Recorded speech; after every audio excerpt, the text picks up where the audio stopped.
Welcome to another episode of the Halas Huddle podcast. Here are your hosts, Rob Schwartz and Justin Onayemi, two Bears fans who decided talking into a microphone was better than shouting at their television.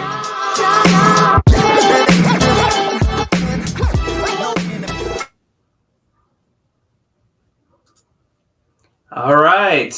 Welcome in to another episode of Halas Huddle.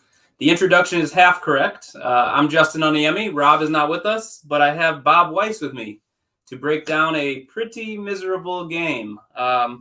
Week 1, Bears versus Packers. But before we do that, you know what we got to do at the beginning. Absolutely. Ready? Huddle up! I don't know. That was, I don't know. Was that better than the Bears? I think it was better energy they came out with. All right. Better than the Bears did. You're right. So this is episode 57.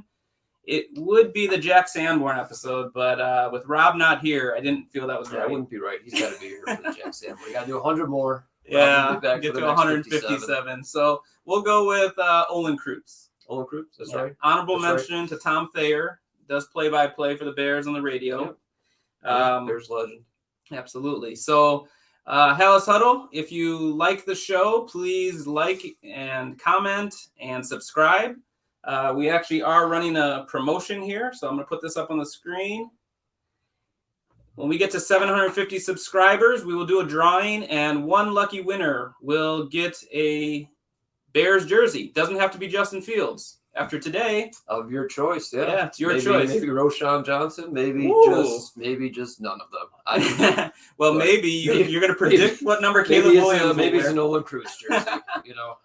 So the choice is yours. But first, we got to get our subscribers up. We're growing, and hopefully, you're enjoying the content. So we're going to try to keep this episode relatively short because if we go too long, I think we'll just be crying on no one wants to see YouTube. Grown men cry, you know. So I'm gonna let Bob kind of take us on an overview of the game, and then we'll go into what went wrong. But honestly, it's like a mosquito at a nudist colony. Where do you begin? I mean, it really didn't start well, right? We had two chances to convert a first down on our first drive of the game, 3rd and short, 4th and short, just no push against from our offensive line against their defensive line, and then Packers scored a touchdown on a short field right after that. And then there's kind of some back and forth in the first half. Right. You know, we got it back to 1 point at one point. And then, the end of that second half, we had the ball less than 2 minutes, went nowhere with it. And then the Packers closed the half with a field goal. And then they come out, touchdown, 3 and out, touchdown. Game over. Yep. You know, and it's actually – You said something there that brought me right back to the moment. You're in 3rd and 1, and you motion Komet over. And as soon as you do, I go, are they going to do another tight end sneak? Right. That's exactly what the defense thought, too. Yeah. And they stuffed it. Right. But why do you have to get so cute when you're supposed to be a big boy offense at this point? Idea. I mean, it reminded me, Thursday night, Matt Nagy did that. You know, everyone said, you got Patrick Mahomes at quarterback. Why are you taking the ball out of his hands? It's the same thing. You got Justin Fields, 2 opportunities to get short yards. Move them out, run them around, but no, we're gonna get cute and just blind faith that we've made enough improvements on the line to right. You know. Well, we're gonna talk about the line a whole bunch because I think you talk about in football, you win in the trenches, you lose there too. Yeah, absolutely. I mean, you saw the weapons the Packers brought to this fight, at least on the outside. Obviously, Aaron Jones is a hell of a player, but. You know, and how we should have defended them, but it didn't matter how inexperienced their wide receivers were. It just they won the line of scrimmage so handily. Inexperienced receivers, and then their number 1 receiver is out. So coming into this game, it's like Jordan Love's first real chance to see what he's got and everything like that. And that we didn't even let that storyline play out. I mean, he played well, but it didn't even get to that point. And it all started with giving them his first drive on your 40. Yeah, absolutely. Gave him a short field, and then I feel like the defense did not pressure him at all. And I don't mean that they didn't get hurries, which they didn't, by the way. But I mean, they didn't do anything to confuse a quarterback who's got limited snaps. Right. It was just, the first 3rd and long of the game on that short field drive. They had 3rd and 13. They rushed 4. They dropped everybody back. Dobbs had to make just one little move in front of Jalen Johnson. First down. touchdown 3 plays later, 4 plays later. There were so many third down conversions by the Packers where there was really no bear in sight when he caught the ball. So it's not even like a contested catch, which, again, I'm not going to take anything away from Jordan Love. We have no idea where his career trajectory, right? We're not saying well. they won despite Jordan Love. He played well. He played well. But throw a blitzer in every once in a while. Confuse him. Let him think that's something. The only time they actually did sack him, they actually brought Ngakoue around the line. He kind of lost track of him and got a sack out of it. Exactly. So there was no creativity defensively with the schemes. And honestly, offensively, I felt pretty similar. Yeah. Where the Bears could not generate pressure with just 4. The Packers constantly, I felt, had pressure on Fields. Up the middle, too. In his face. And that's the hardest pressure for, a guy, who doesn't handle pressure. But they weren't doing anything exotic either. Right. So if the pocket, and this is not an excuse for Justin Fields, we're going to go very in depth on Justin Fields in a little bit here, but the pocket collapses on him with very limited people coming means there's tons of people out there. And we already know the part of his game that he needs to work on the most is being able to make those reads in a timely fashion and deliver the ball. Exactly. But if they're able to get pressure with 3 or 4 people, that means they have 7 or 8 back there. Right. It makes it even harder for someone who has a hard time executing that anyway. So we talked about the overview because we didn't want to go very in depth. There's not a lot to say as a Bears fan. It was ugly. Can we focus on one positive, though? Okay, let's hear it. It was a good day for the Bears in the Caleb Williams sweepstakes. Right? That's why I said subscribers, depending on when the giveaway is, if you want to predict what number Caleb Williams might wear on the Bears. Bears lose, Panthers lose. Yeah. Neither look particularly good. You're right. Well, big picture, and we'll talk about one of the segments we plan to do is where we're at on the Justin Fields confidence meter for him developing and or having a breakout season. This wasn't a good game for that. That's the short answer. But I do like big picture, the fact that the Bears seem equipped to move on from him if that's the decision that needs to be made by having the 2 first-round picks. Right. We're getting a little ahead of ourselves. So before the game, the last episode that we did with Rob before he went out of town, we talked about key matchups that would potentially determine the outcome of this game. And so, Bob, I know you weren't on the show. You commented on the video. You had a lot of the same key matchups and key thoughts. We all thought pretty similar on it, but I did want my keys on the record just before the game. So check out the last video. Check the comment section. You'll see them. Okay. So why don't we go through and kind of remind the viewers what those matchups were and break down how they did or did not influence the outcome? I think they kind of did. Yeah. Can I start with one? Go for it. Yeah. All right. There's 2 ways to kind of view this. I talked about it as Bears linebackers, who I'm very excited about, with Tremaine Edmonds and TJ Edwards, throw Jack Sanborn in there as well, versus Green Bay's running backs. Now, Rob extended that to more so the whole front seven. He made it more front seven. He made it front seven. Running game. I apologize. I didn't actually write it down what the overall rush yards given up were. I got it. But when they wanted to run, when they needed to run, they did. And one of the biggest plays of the game was the play action pass to Aaron Jones, where there was nobody around. Sanborn's kind of on the sideline, forces him in. To me, I'm like, dude, you're already at the sideline. Make him go out of bounds. He tears up the field, 40-something yards, maybe 50. Sets up a touchdown right around the game, turning point of the game. Right, coming out of the second half. Yep. You let them end the half with a field goal. Obviously, they deferred, so they're starting in the second half. Put us away. Aaron Jones with 102 yards and 2 drives in the second half. Yeah, and those were passes out of the backfield, which is still the front seven's responsible for that, right? I mean, I thought Edmonds looked great today. I really do think that he looked like a presence out there. Edwards, I mean, he did not look great in coverage. I know the box score says he had 13 or 14 tackles today, but that's more just cleaning up slop from the defensive line. But he got beat. Well, the other one was a 4th down, I want to say. 4th and 4. Aaron Jones comes out and just kind of does a play I love to do in Madden. Oh, yeah. It works every time. Right? And TJ Edwards, who's known for being a cover back, gets completely burned to give up the catch and then lets him turn the corner and take it to the house. So we talked about that as a key. We saw it play out, not in the Bears' favor. No, not in the Bears' favor. Again, you got to add those, Aaron Jones being a weapon out of the backfield. But you want to take a guess on how many rushing yards the Packers had today? Let's see. It's over 100.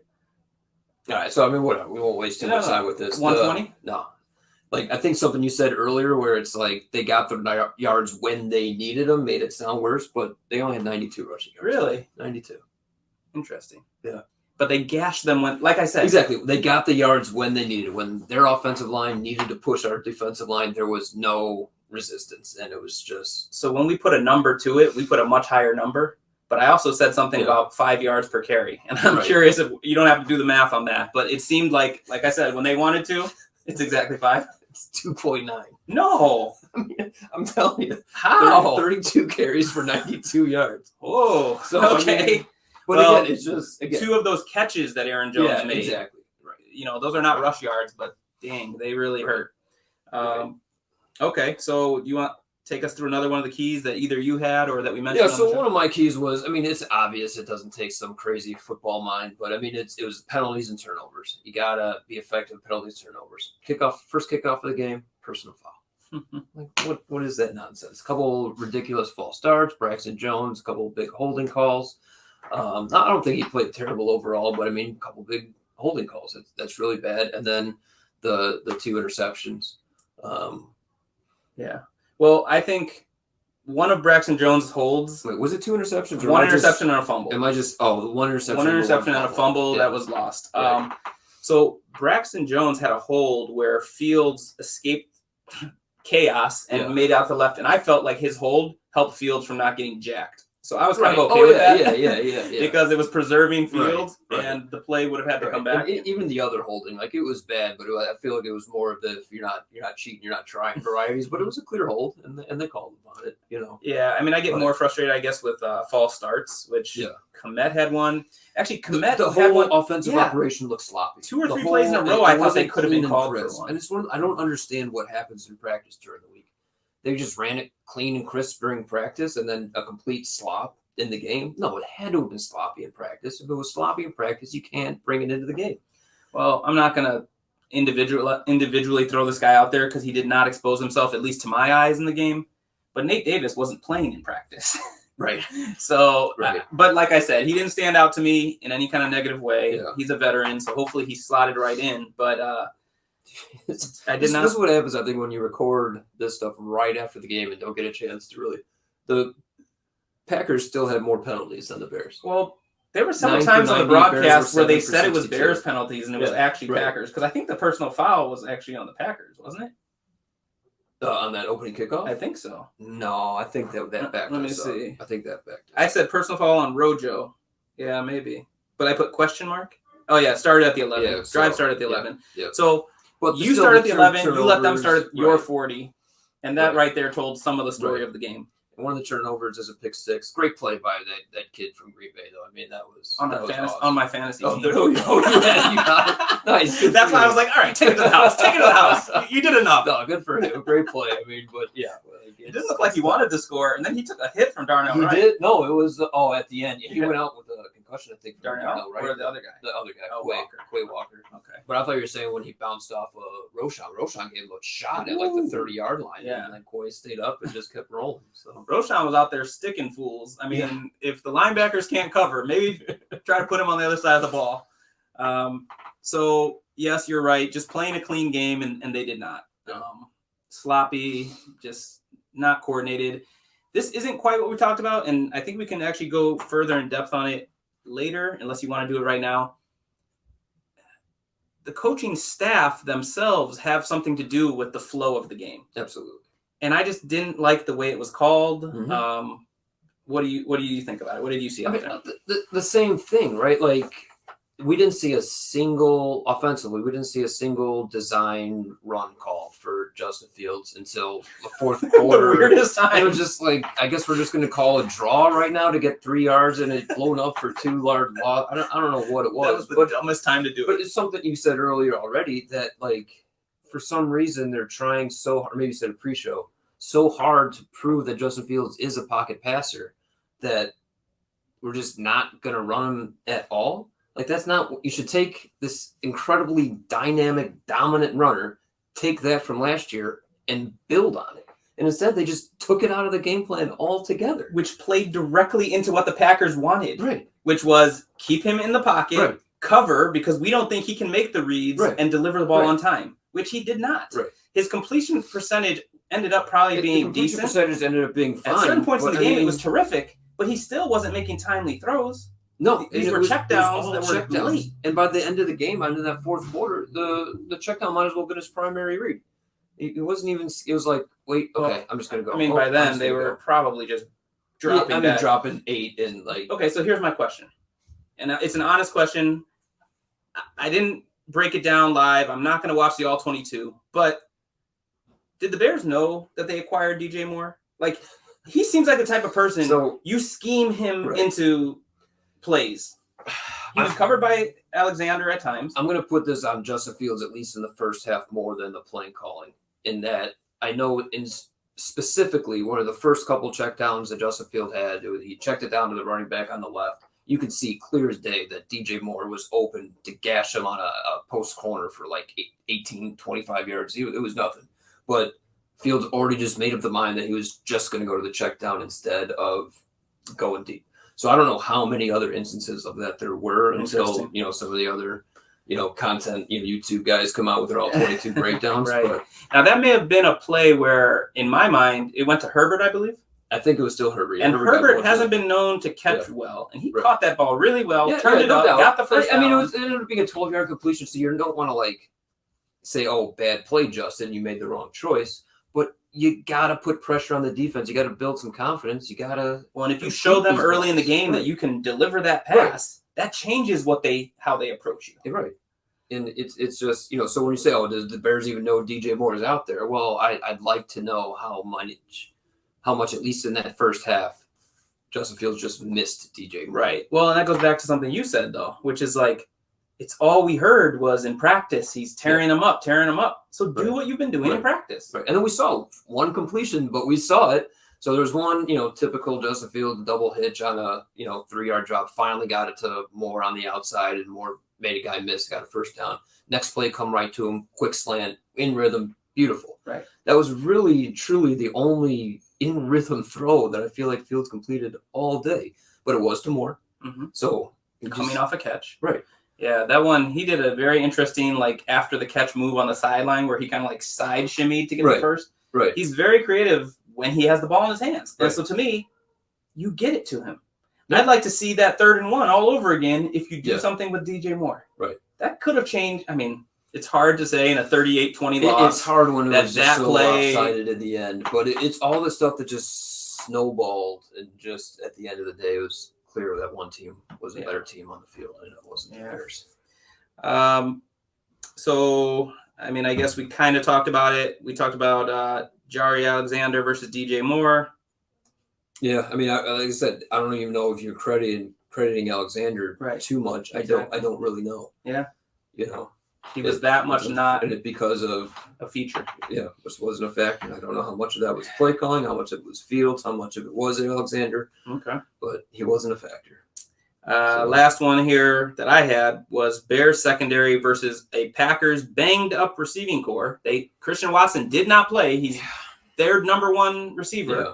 Dobbs was also limited in practice. Yeah. And in that touchdown on the short field drive, I thought Eddie Jackson should have been able to cover him better. He should have made a better play on the ball. He got turned around somehow. And then Dobbs beat Jalen Johnson on that first 3rd and 13. Yes. And then Dobbs had that unbelievable play on his touchdown in the second half. I thought that was well defended by Stevenson. You can't do much better than that. You tip your hat. But again, when we're talking about when the key is the banged up weapons versus your secondary, which should be the strength of your team, or you're banking on it. Yeah, didn't look good. Dobbs showed up.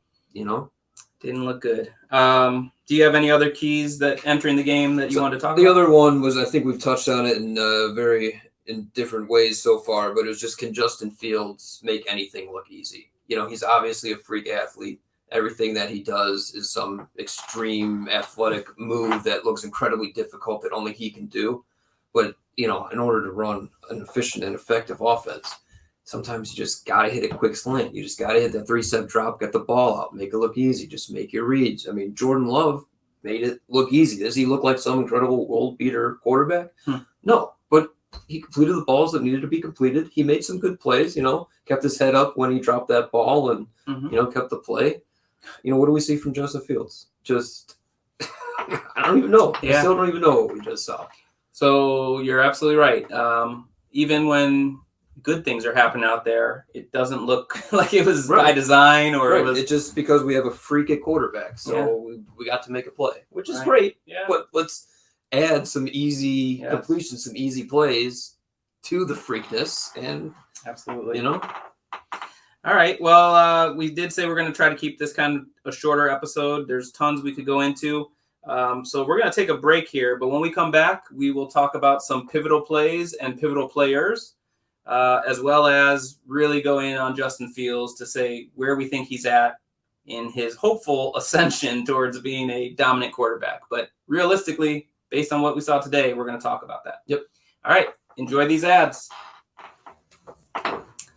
All right, welcome back. Episode 57 of the Halas Huddle.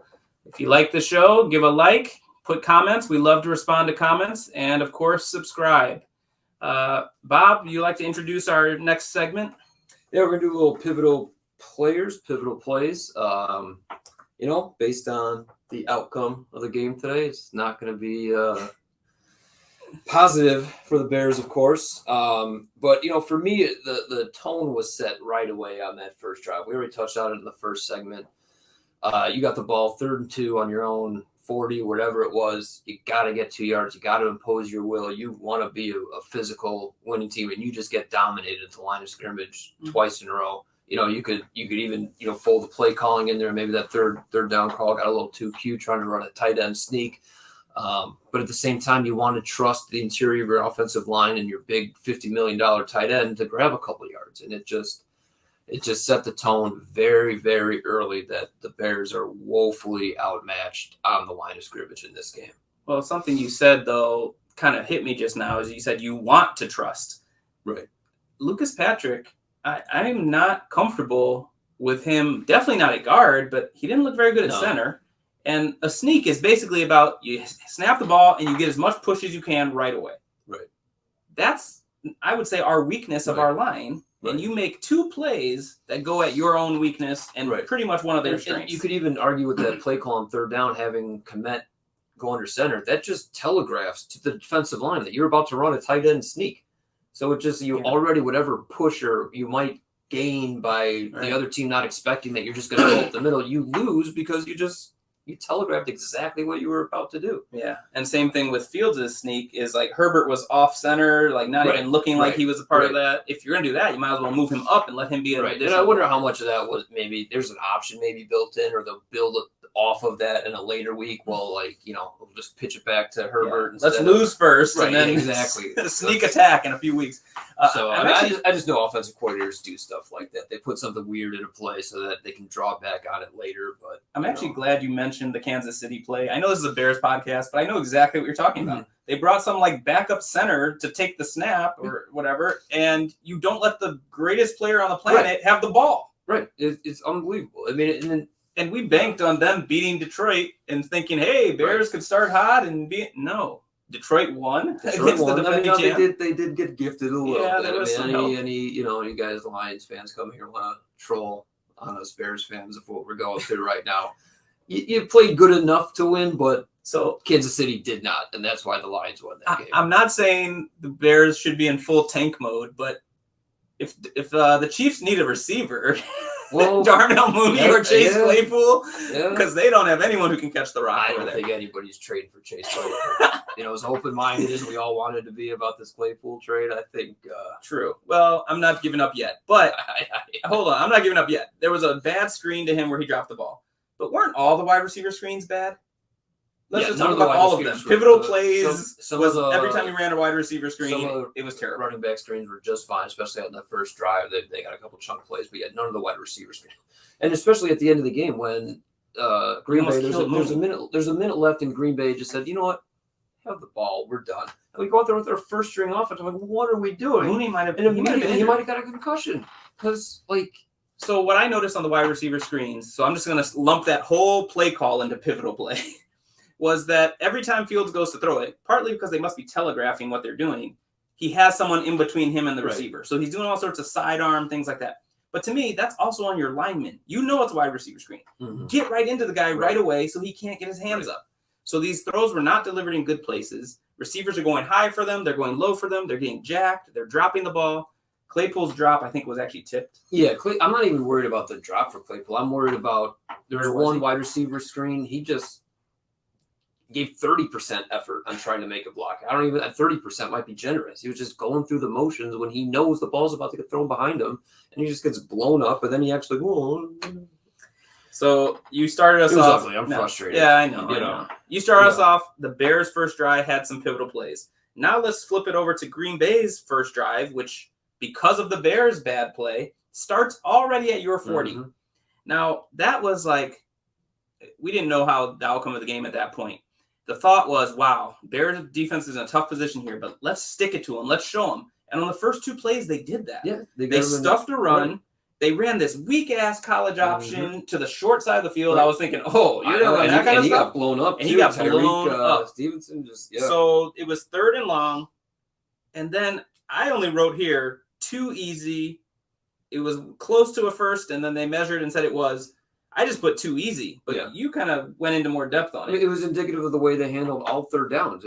Again, there was just, you want to hope that the acquisitions you made in the offseason were enough. And okay, that first 3rd and 13, you rushed 4, got no pressure. You didn't even make love blink. Beautiful pocket. And then you just set your DBs back and 1 cut, and it's a first down. Way too easy. But that was indicative of how they handled all the 3rd and 7 or 8 and longer all game. I mean, I'd like to go back, but some of them, I don't know that there was an actual blitz on 3rd down today. I don't know what they were doing. They were just letting Jordan Love just be as comfortable as can be because they thought that, what they had done was going to be enough to build pressure. Right. And it's not. It just isn't. And Ngakoue actually had a good game today. Nothing against him, but he'll get his 8. Exactly. If Ngakoue is the best player on your defensive line, you actually don't have a good defensive line, right? Like, he should be a rotational player. I'm happy they got him, but he's better than who else ever would have been out there. But you can't just rely on those 4 to get pressure, especially when on paper it's obvious that you're not going to outmatch that offensive line. And Dominique Robinson was out there too much for my liking. There was a play where he? I didn't even notice. Yeah, exactly. My point exactly. So there was a play where Packers did a play action rollout, and Ngakoue bit just like all the ends from last year bit, but then he adjusted so fast. He did. And I was like, closed. Okay, it's a little different type of athlete. Forced an incompletion, I believe. So anyway. So pivotal play on the Bears' first drive, pivotal play on the Packers' first drive. That pretty much set the tone for the game. Now I want to take it to the end of the half. Mm-hmm. So I think at the time, Bears are down 7-6, I want to say. 7-6 at this point. And Bears get the ball, 2 minutes and 12 seconds left on the clock, all 3 timeouts. The reason I frame that is something you must have practiced 50 times this offseason. Right, and not only practice, like when you're practicing, you're allowed to give yourself ideal conditions. Like, that's ideal. Yes, condition. You have the 2-minute warning, and 3 timeouts. 3 timeouts. Now, the drive started at their own 6, which wasn't good. Less than ideal.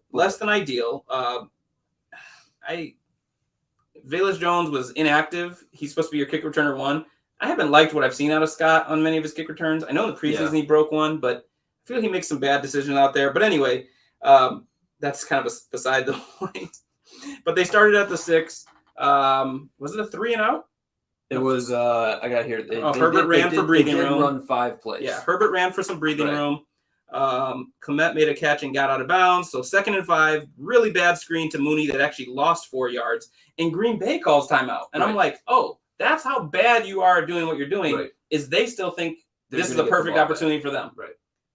And 3rd and 9, Fields is hit, nearly fumbles, but it's incomplete. That's the one where he throws it. He throws I actually thought it still was a fumble. Yeah. But I don't know, sometimes I'm always wrong on those rules. Well, I'm glad Herbert picked it up and then tried to run with it instead of just sat there. So anyway, that drive took about a minute, and you did give them the ball. And then they actually come out knowing they're getting the ball in the second half and are able to punch in 3 more. Right. Now they did kind of look a little awkward doing it, but yeah, it was. because they let the clock run down and then on third down, but then just let it it a 52-yarder. There was some. It was whatever. Bad. It was two what we thought at the time bad teams just trying to make the last 2 minutes work. But still, I mean, it's you had control, you had the ball, you had control in the situation you wanted to have it in, and you just gave the ball back in 40 seconds. And let the other team who's about to get the ball back score points at half. So instead of it being 9-7 Bears, or let's just say best case scenario could have been 13-7 Bears going into half. You're feeling good. Instead, you're hanging your head. You're down 10-6, giving them the ball. But I just want to really quickly point this out, and maybe it's a pop quiz for you. I took a screenshot of the halftime stats. Time of possession. Bears 16 minutes 53 seconds, Packers 13:07. Rushing yards, Bears 58, Packers 27. Passing yards, Bears 89, Packers 74. Total yards, Bears 147, Packers 101. At that point, you're beating them in everything. Right. You should be beating them on the score. They weren't. They wouldn't. It got miserable after that. So just a really all around bad performance, encapsulated in a few key moments in the first half. Yeah. So coming out of the second half, I felt that's when not just pivotal plays, but a pivotal player. I mean, Aaron Jones was the best offensive player in the game today. Give Packers coaches credit for giving him the ball. First of all, hey, let's get the best player on the field the ball, but then how they gave it to him too. Let him be electric out in space. That one screen out to the right, I think it was, or was it a sweep? I think it was. So he rolls out the other way and then throws all the way across the field, which you're you're never supposed to do. Lollipops it, but they had three blockers in front of him. It was a designed screen out there, and so he goes up the sideline, and he didn't score on that play, but a few plays later. I do have Aaron Jones in fantasy as well, so I was glad Dylan didn't do it, and then Jones came back in and got the touchdown. Well, the Bears were smart, though, because at some point they let him get so open that he ran his hamstring out of it. Well, that was the game ender, right? Yes. So after this touchdown, the Packers 17-6, they're up 17-6. Bears lose 2 yards on a 3-and-out. And again, just a great play call. I think it was on third down, but they just, run that little out and slant back in from the running back, and Aaron Jones just destroys TJ Edwards, and he takes it to the house and ran his own hamstring out. Game over. But he already by then had put up 100 yards in the second half on 2 drives. So after you let them just march down the field and go up 17-6 now, and like you said, what if you were up 13-7? What if you were up 9-7? It'd be a different game. It's still a game. So Bears on that drive, play action, rollout sack, unblocked. And I didn't know if this goes on Braxton Jones because he just goes inside. Didn't know. I went back and watched that play 3 or 4 times trying to figure out what was the design happened. What was the design? What happened? And it looks like Braxton Jones intentionally lets him go. So I think the fullback was supposed to pick him up, but then was the fullback going out as the number one screen? This goes back to what are they doing in practice? Right. But here's what I'm worried about. Sometimes you leave a guy unblocked. Yeah, you're supposed to on a naked, and you're assuming your athlete quarterback is gonna beat him. But I don't. But teams are like, if I'm playing against the Bears, I'm always sending the guy at fields, assuming they're tricking me with any kind of action, and that's exactly what they did. So you just let them have a statement drive, and your statement response is, "Let's take a sack." That's when things got out of hand. Like a nasty sack too. Yeah. Just like you don't even belong on the same field type of sack. So this is not a pivotal play, but I have to mention it.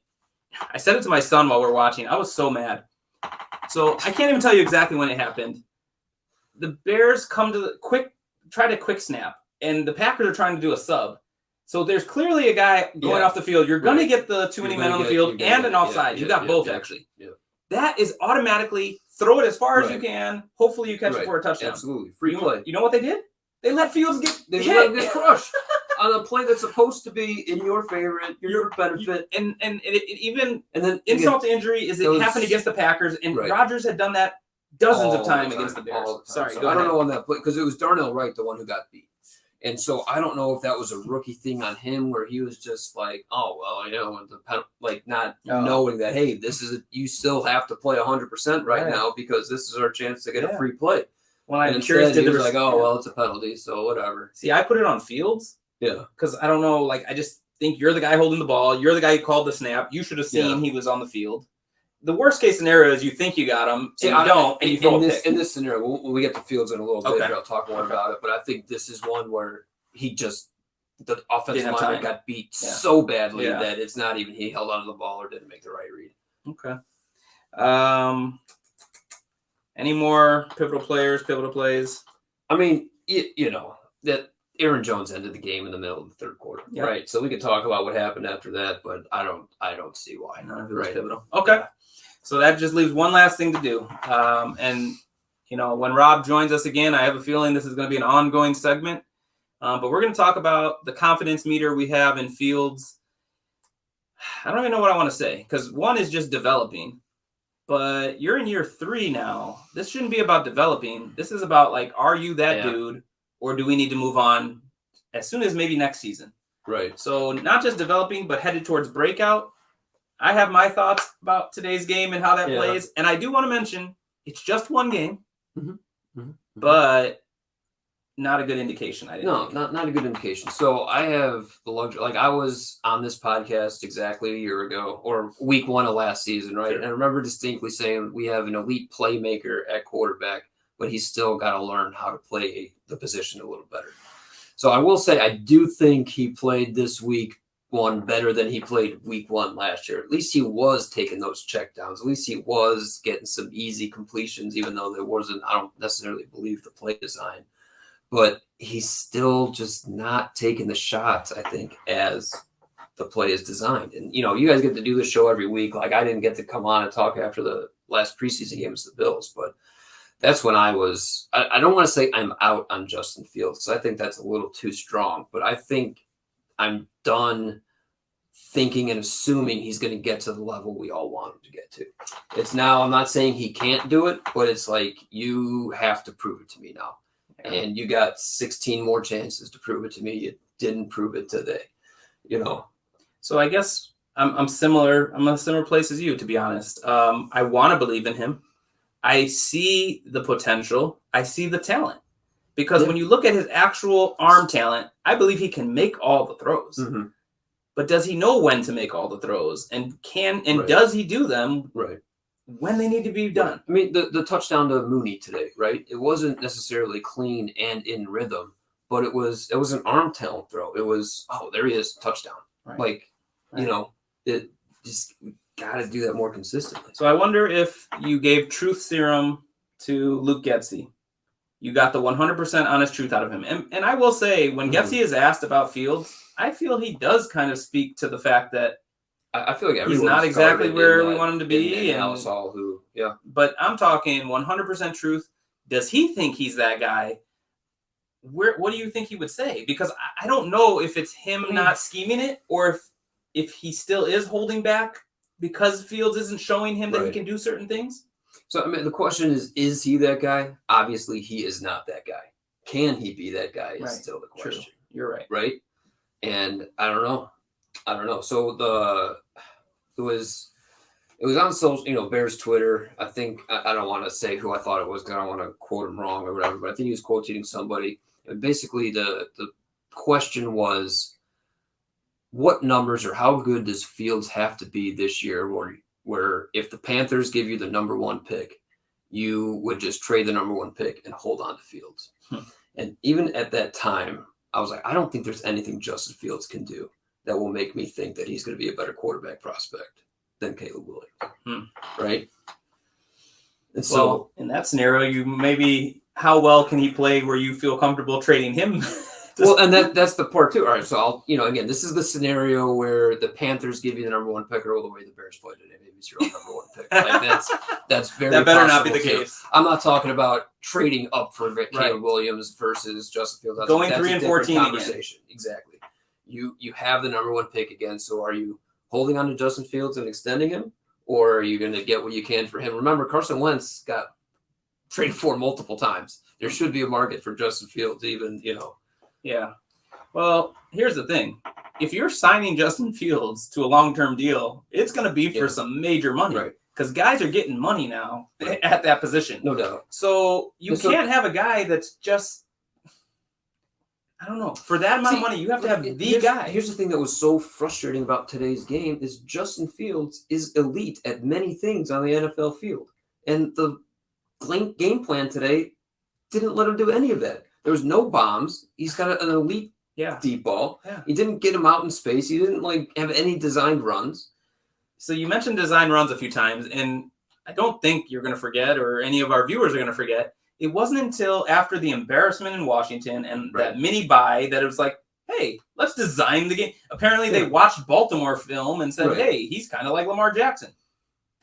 Are they waiting again? I don't know. I mean, you know that now. Right. That's a part of his game. Now, I will say, and we actually said it on the show, I don't want him anywhere near 1,000 yards because I feel like to get there, he's going to take enough hits that you're going to be kind of worried. Yeah.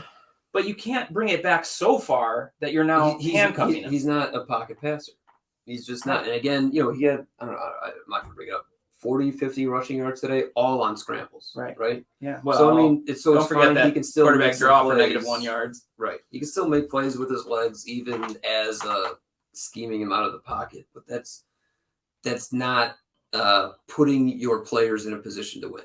Well, and I will say designed runs, I hope, have a better likelihood of ending with a clean slide or running out of bounds, whereas crazy scrambles for your life could end with a nasty hit. He took a few good hits today. He took a couple good hits. I wouldn't say he should have done anything differently. There was that one play, Jair Alexander knocked him out of bounds while he was still in bounds. Yes, he was. The Bears should have took exception to the hit. I get it. And, Jair Alexander should have laid that hit. It was one of those just football things. And the refs didn't throw a flag right away. No, they waited until it escalated way beyond what it needed to be. But actually, a Packer would have had a personal foul, and the Bears could have gotten 15 more yards, and then DJ Moore just shoves Alexander and negates it. Right. So that's not hits principle. No, that is not smart. But Justin Fields, he's just got a long way to go. And until I consistently see in rhythm throws, it's going to be hard to think that is the guy you got to build around. Now, I mean, the scenario we just talked about was like you're gifted the number 1 pick for Caleb Williams, right? You don't have to give Justin Fields an extension right now. You just have to worry about, are we going to pick up that 5th-year option? And then you got the franchise tag, and then you can talk about it. So we still are 4 years away before we got to hand this guy, $60 million a year. So you're going to help me make an executive decision. Granted, we could change it later, but if we were to put like labels on rating him, because I like what you said about realistically, this could be a good opportunity this next upcoming draft to replace him if you don't believe in him. So could we say the standard is I'm definitely looking for the right person? Like, I don't know.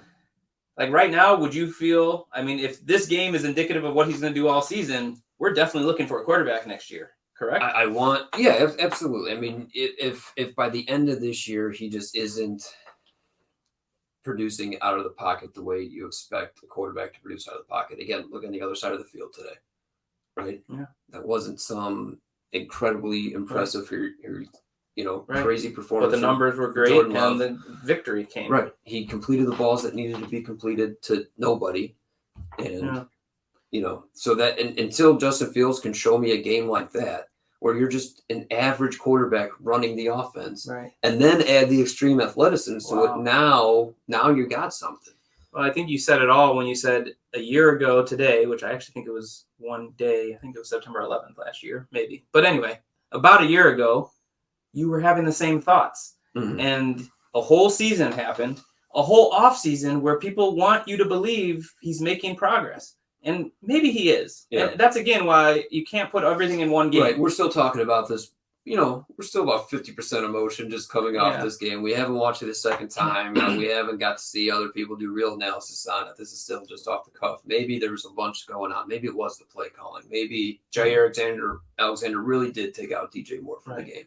But I think the key is it's not just about numbers, because while his numbers were looking pretty good, you and I both saw the same thing, which was nothing was in rhythm. Nothing came out on time. Nothing looked easy. Nothing except for that one poster slant to DJ Moore in the first half. That was the only play where you're like, oh, look at that. That's an NFL offense right there. That's right. And you can't have that for 1, 2, 3 plays. It's got to be throughout the game. Right. The opposite should be true. There should only be 1 or 2 or 3 times you look like you aren't in that kind of rhythm if you're really that dude. So you're right. He is not. Can he be? Will be the thing we'll continue to monitor throughout the year. 16 more chances. And who knows? Maybe he answers that by the 9th and we get more than 16 chances to see it. You know?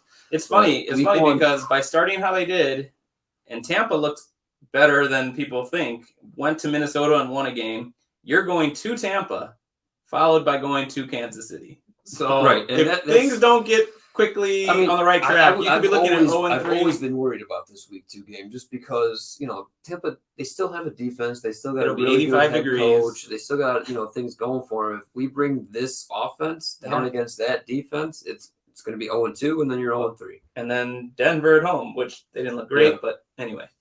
All right. Well, Bob, you definitely held your own, taking over for Rob. I really appreciate the opportunity to come out here. I know you get a little different from Rob, kind of the insight that he gets, what he does with Bear goggles on and everything, but it's fun. It's fun here to talk with one of my best friends about the Bears. Right. Win or horrible loss. But I really wanted this to be like a celebration type episode, but it would have been nice. I really thought I was building a winning streak, week 1 winning streaks, doing these podcasts with you guys. And for some reason, I put all my UFFL eggs in the Bears basket. Do you not know what I did? Anyway. I saw you guys bet all of your points. If the Bears covered, we would have won 110 points. Yeah. No, it would have 110 swing. We would have been plus 80. We were minus 30. So what are you gonna do? Anyway, not bet the Bears. I have a feeling this will be the last all-in Bears. That's the Bears answer to that question. Yeah. All right, man. Great job. All right. Absolutely. Bear down.